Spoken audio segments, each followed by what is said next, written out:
Hello friends, welcome to my channel. चलिए start करते हैं। हिंदी वर्णमाला हमारा चैप्टर चल रहा था, तो हम इससे पहले वीडियो में हम इतना कवर कर चुके हैं। नेक्स्ट हम देखते हैं अक्षर। अक्षर में अगर आपको पूछे वर्णमाला कितने प्रकार का होता है, तो आप स्वर, व्यंजन और आयोगवाह 3 प्रकार का बोल सकते हैं। तो चलिए इनको डिटेल में जानते हैं पहले धीरे धीरे। ओके, और एक वीडियो मैंने व्यंजन को कंप्लीट कर चुकी हूँ, और पहले आप इसको जान लेते हैं। स्वर, व्यंजन और आयोगवाह 3 होते हैं। स्वर कभी कभी डेफिनेशन आपके एग्ज़ाम से पूछ ली जाती है। आई नो मैं कोई टीचर नहीं हूँ, मैं भी एक एस्पिरेंट्स हूँ जो खुद भी प्रिपरेशन करती हूँ, लेकिन हाँ, मैं आपको इतना समझा सकती हूँ कि इसके माध्यम से कि आपके क्वेश्चंस फंस जाएंगे, और कहाँ से कौन सा क्वेश्चन फंसेगा, किस टॉपिक से ज़्यादा फंसते हैं, ये मैं आपको एक्सप्लेन कर सकती हूँ, और वही मैं कर रही हूँ। आई होप आप समझ पाएंगे और समझने की कोशिश करेंगे। तो चलिए, स्वर, व्यंजन और आयोगवाह। स्वर, जो वर्ण स्वतंत्र रूप से बोले जा सकें। कभी कभी क्वेश्चन में पूछ लिया जाता है, या तो डेफिनेशन दे देगा और पूछेगा स्वर है, व्यंजन है, आयोगवाह, या फिर कभी स्वर सॉरी कभी कभी स्वर को देकर आपको डेफिनेशन दे देगा। मतलब ऐसे हो जाता है, क्वेश्चन बन जाता है। तो चलिए, कि स्वतंत्र रूप से बोले जा सके वह स्वर, और जिन्हें बोलने के लिए स्वरों का सहारा लेना पड़े।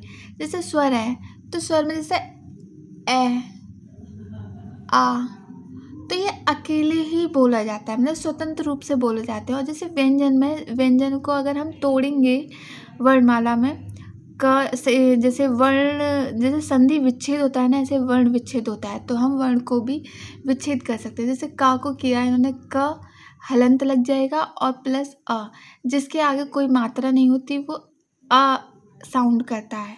खा में ख प्लस अ, पा में पा प्लस अ, ज को तोड़ेंगे ज प्लस आ।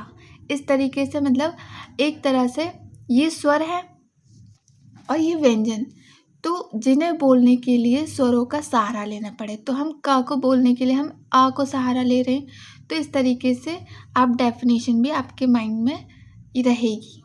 आप इस तरीके से समझेंगे तो आपको याद करने की ज़रूरत नहीं पड़ेगी, सिर्फ समझना है आपको। समझने से ही आपका सारा क्लियर होता चला जाएगा। ओके, जिन्हें बोलने के लिए स्वरों का सहारा लेना पड़े, व्यंजन, और जो पूर्ण स्वतंत्र रूप से बोले जा सके, स्वर। ओके, नेक्स्ट है आयोगवाह। आयोगवाह ना तो पूर्ण रूप से स्वर होते हैं और ना ही पूर्ण रूप से व्यंजन होते हैं। आयोगवाह 2 होते हैं, एक तो ये अंगा और एक विसर्ग वाला अंग है। ठीक है, जो ऊपर बिंदु होती है उसको बोलते हैं अनुस्वार, और जो ये आप सभी जानते हैं डबल बिंदी वाला जो पीछे होता है वो विसर्ग होता है। आप सभी मोस्टली बच्चे जानते होंगे, आपने स्कूल टाइम में भी पढ़ा होगा। फिर भी जिसने नहीं पढ़ा आप समझ लीजिए, विसर्ग और ये अनुस्वार। इसमें क्वेश्चन कैसे बनता है, आपको ये दे देगा और पूछ लेगा कि ये अनुस्वार है, विसर्ग है, या कैसे तरीके से, मतलब आपको क्वेश्चन पूछेगा। तो इससे भी क्वेश्चन बनते हैं। ये टॉपिक इतना इम्पोर्टेंट है कि इसकी एक एक चीज़ इतनी इम्पोर्टेंट है, आपको अच्छे से कवर करना होगा एक एक चीज़। कहीं से भी कोई भी क्वेश्चन बनता है आप आराम से बना पाओगे। ओके, इस तरीके से मैं आपको समझाऊंगी। और संस्कृत के जो आयोगवाह होते हैं वो कितने होते हैं, 3 होते हैं। जैसे ये चंद्र बिंदु वाला, और जो हिंदी के होते हैं वो दोनों, विसर्ग और अनुस्वार। ठीक है, ये आपको याद रखना होगा। ठीक है, नेक्स्ट चलो करते हैं।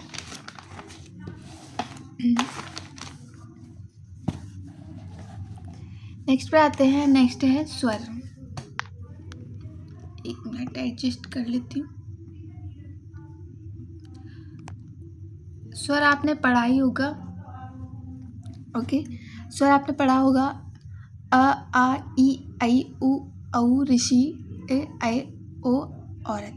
मतलब आपने, मेरा प्रोनाउंसिएशन थोड़ा वो हो सकता है प्रॉब्लम, लेकिन आप इन्हें याद रख सकते हैं। ये टोटल कितने होते हैं, 11 होते हैं। तो इसमें क्या क्वेश्चन बनता है, इसमें क्वेश्चन बनता है स्वरों की लिखने के आधार पर। जो हम लिखते हैं, लिखने के आधार पर स्वर कितने प्रकार के होते हैं, कितना, 11। और स्वरों की कुल संख्या कितनी होती है? 11। आपसे इससे भी क्वेश्चन बनेंगे, ये बहुत इम्पोर्टेंट है। अगर लिखने के आधार पर बोलो तब भी 11, स्वरों की कुल संख्या 11। और ये है आगत स्वर। आगत स्वर कैसे होता है? ये आ और ऊपर ये बिंदु ये चंद्र जैसा होता है, लेकिन चंद्र बिंदु नहीं होता। जैसे हम लिखते हैं डॉक्टर, तो डॉक्टर को हम लिखते हैं तो हम ऊपर चंदा लगाकर बिंदी नहीं लगाते, सिर्फ डॉक्टर लिखते हैं। इसको शॉर्टकट में भी लिखते हैं। ओके, वो हम नेक्स्ट वीडियो में वो चिन्ह वाला चैप्टर होता है ना, उसमें पढ़ेंगे। ये डॉक्टर जो है वो लाघव चिन्ह बोलते हैं इसे, कैसे इसे पहचान सकते हैं, इस तरीके से वो उसमें बनता है। ओके, आपको बस ये याद रखना है, इसे आगत स्वर बोलते हैं। इस तरीके से आपको देगा और पूछेगा कि ये कौन सा स्वर है, तो आप याद रखेंगे आगत स्वर है। इसे अर्ध चांद बोलते हैं, अर्ध चांद। ओके,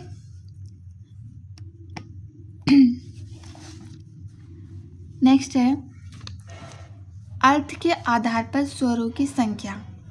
अर्थ के आधार पर स्वरों की संख्या कितनी होती है? 10 होती है। और उत्पत्ति के आधार पर स्वरों के प्रकार कितने होते हैं? ह्रस्व, दीर्घ और प्लुप्त, 3 होते हैं। इनको हम एक एक अलग अलग पार्ट में पढ़ेंगे, तब तक हम पहले अभी बेसिक जान लेते हैं ऐसे ही। ओके, तो अर्थ के आधार पर ऊपर क्या था? स्वरों के लिखने के आधार पर कितने होते हैं? 11। स्वरों की कुल संख्या 11 होती है। यहाँ पर अर्थ के आधार पर स्वरों की संख्या 10 होती है। ओके, उत्पत्ति के आधार पर स्वरों के प्रकार कितने होते हैं? 3 होते हैं, ह्रस्व, दीर्घ और प्लुप्त। जीवा, जीवा मतलब जीव के आधार पर, जीव से जो बोले जाते हैं, जैसे अग्र, मध्य, पश्च। मतलब अग्र मतलब आगे के हिस्से से, मध्य बीच वाले और पश्च पीछे वाले हिस्से से जो स्वर बोले जाते हैं वो जीवा के आधार पर स्वर होते हैं, वो भी 3 होते हैं। मुंह खुलने के आधार पर स्वरों के प्रकार 4 होते हैं, संवर्त, अर्धसंवर्त, विवृत, अर्धविवृत। और होठों के आधार पर स्वरों के प्रकार 2 होते हैं, व्रतमुखी और आवर्तमुखी। तो ये आपको नॉर्मल याद रखना है, क्योंकि इसमें से कभी कभी क्वेश्चन जो इम्पोर्टेंट है बहुत ज़्यादा, ये स्वर, दीर्घ, प्लुप्त, ये उत्पत्ति के आधार पर स्वरों के प्रकार कितने होते हैं इस तरीके से पूछ लेता है। जीवा के आधार पर कितने होते हैं? 3 होता है, अग्र, मध्य, पश्च। इस तरीके से क्वेश्चन बनते हैं। और इसके अंदर का जो डिटेल है, कौन कौन से होते हैं, कैसे कैसे याद करना है, मैं वो आपको एक तरह से ट्रिक से आपको समझाऊंगी। ट्रिक से क्या होगा, आपके आराम से क्वेश्चन बना पाओगे। आपको रटने की ज़रूरत नहीं पड़ेगी कि ह्रस्व कौन कौन से हैं, याद करो कि अ, ई, उ, ऋषि ये ह्रस्व है, दीर्घ ये हैं। तो आपको ऐसे रटने की ज़रूरत नहीं पड़ेगी। उसके लिए आपको सिर्फ समझना है और कुछ नहीं है, बहुत इजी है। आप एक बार समझेंगे अच्छे से, फिर एक बार खुद रिवाइज करेंगे तो आराम से आपके क्वेश्चन, फिर आप क्वेश्चन लगा कर देखना, आपके डेफिनेटली क्वेश्चन लगेंगे। अगर नहीं लगते तो आप मुझे कमेंट करके बताना, क्योंकि ऐसा हो नहीं सकता कि क्वेश्चन ना बने, क्योंकि मैं आपको एक एक चीज़ आपको बहुत अच्छे से समझा रही हूँ। जो चीज़ें याद नहीं होती, उन्हें प्रॉब्लम होती है याद करने में, मैं उन्हें ट्रिक से भी बताऊँगी किस तरह से कैसे मैंने याद किया था खुद ने, कैसे मैंने अपने हर चीज़ को अच्छे से माइंड में रखा, जिससे कि आराम से क्वेश्चन बन सके। इस तरीके से मैं आपको भी समझाऊँगी। सो thank you so much. And next video में हम छोटे छोटे टॉपिक लाएंगे, क्योंकि एक साथ बहुत लंबी वीडियो नहीं बना पाती, मैं नहीं बन सकती। सो आपको ऐसे ही एडजस्ट करना होगा। आप धीरे धीरे छोटी छोटी वीडियो, अगर आप 10-10 मिनट की वीडियो, 5-5 मिनट की वीडियो आप आराम से कभी भी किसी भी टाइम देखेंगे, आपको आराम से याद हो जाएगा। ये साथ के साथ याद हो जाएगा, ऐसा टॉपिक है। और सबसे ज़्यादा इम्पोर्टेंट है, सबसे मेन तो यह है कि बहुत इम्पोर्टेंट है। इसमें से हर कॉम्पिटिटिव एग्ज़ाम्स हो या फिर आप बीएड कर रहे हो, डीएलएड कर रहे हो, हर किसी एग्ज़ाम्स में पूछा जाता है। इसलिए मैंने इस टॉपिक से स्टार्ट किया है। Okay, so thank you so much and bye. अगर आप हमारे चैनल पर न्यू हैं तो सब्सक्राइब करें चैनल, वीडियो लाइक करें, शेयर करें। और जो बच्चे स्टार्टिंग से बिगनर्स हैं, उसके लिए ये वीडियो बहुत हेल्पफुल है, क्योंकि इसमें मैंने बहुत अच्छे से डिटेल में और एक एक चीज़ अच्छे से खुद से याद कराने की कोशिश की है ट्रिक से।